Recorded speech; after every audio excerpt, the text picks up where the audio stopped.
எல்லாம் விட பெரிய அமானிதம் என்ன தெரியுமா? நம்மள்ட்ட ஒப்படைக்கப்படுகிற குழந்தைகள். அந்த குழந்தைகளுக்கு மார்க்க நெறி பிரகாரம் எல்லாம் செய்யணும். கல்வி, ஒழுக்கம், அவர்களுடைய பண்பாடு, கலாச்சாரம், பழக்க வழக்கம் எல்லாமே அமானிதம். குழந்தைகள் எல்லாம் அமானிதம். எனவே அமானிதம் என்பது ஒரு செய்தி அல்ல, அது பன்முகத்தன்மை கொண்டது. இவ்வளவும் அமானிதத்துல வரும். ஸல்லல்லாஹு சொன்னாங்க, அல் மஜாலிசு பில் அமானா. சபைகள் எல்லாம் அமானிதம். ஒரு சபையில உட்கார்ந்து ஒரு விஷயத்தை பேசுறோம்ல, ஒரு மஷூரால உட்கார்ந்து ஒரு விஷயத்தை பேசுறோம்ல, அந்த எடுக்கப்பட்ட முடிவை தான் வெளியே சொல்லணும். இந்த முடிவு தான் வெளியே சொல்லணும். ஆமா, இந்த மாதிரி அடுத்த வாரம் இப்படி பண்ணலாம்னு தீர்மானமா இருக்கு அப்படின்னு சொல்லணும். நம்ம போய் உட்காந்துட்டு அந்த மஷூராவுக்கு முன்னால கருத்து பரிமாற்றம் எல்லாம் நடந்துச்சுல்ல, இது மஜ்லிஸுடைய அமானிதம். அதை போய் வெளியே சொல்றாரு. அவர் என்ன சொன்னார் தெரியுமா? அவர் இப்படி சொன்னார். அதுக்கு அவர் அப்படி பதில் சொன்னார். அப்புறம் நான் என்ன சொன்னேன் தெரியுமா? நான் இப்படி சொன்னேன். இது மஜ்லிஸ்ல கலந்து கொள்ளுகிற அந்த அமானிதத்தை மீறுற செயல். முடிவுகள் தான் சொல்லப்பட வேண்டும். அல் மஜாலிசு பில் அமானா. அதே மாதிரிதான் அமானிதமாக யாராவது எதையாவது கேட்கிற போது அமானிதமா தான் பதில் சொல்லணும்.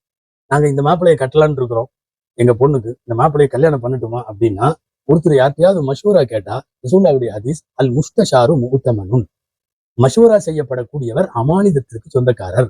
அவர் என்ன செய்யணும்? அமானிதமா அவருக்கு தெரிஞ்சதை, பிளஸ்ஸா இருந்தாலும் மைனஸா இருந்தாலும் கரெக்டா சொல்லணும். அதை விட்டுட்டு அவருக்கு எல்லாம் தெரியும் அந்த மாப்பிள்ளை சரியில்லைன்னு, தங்கமான மாப்பிள்ளை, அருமையான மாப்பிள்ளை, உனக்கு இப்படி எல்லாம் ஆள் கிடைக்காது, உடனே கொடுத்துரு அப்படின்னு எல்லாம் சொல்றது. அவன் குடியாரனா இருப்பான், போதைக்கு அடிமையா இருப்பான், தவறானதா இருப்பான், தெரியும் இவருக்கு தெரியும். அதாவது தமிழ்நாட்டுல ஒண்ணு சொல்லி வச்சிருக்காங்க இல்லையா, 1000 பொய் சொல்லியாவது கல்யாணம் பண்ணுங்க. அறவே அதுக்கு அனுமதி இல்லை மார்க்கத்துல. ஒரு பொய் சொல்லி கூட கல்யாணம். அதே மாதிரி அமானிதம்னு விசாரிக்கிறப்போ நல்ல ஆளுன்னு தெரியுது, நல்ல பொண்ணுன்னு தெரியுது, அந்த வீட்லயா கட்டுறீங்க அப்படின்னு ஒரு இழுத்து விடுறது. இந்த மாதிரி மஷூராக்கள் செய்யப்படுகிற இடமெல்லாம் அமானிதம். எனவே பொருட்களில் அமானிதம், பதவிகளில் அமானிதம், மானபங்க விஷயங்களில் அமானிதம், குழந்தைகள் அமானிதம், சபைகள் அமானிதம், மஷூரா செய்யப்படக்கூடிய நபர்களும் இடங்களும் அதெல்லாம் அமானிதம்.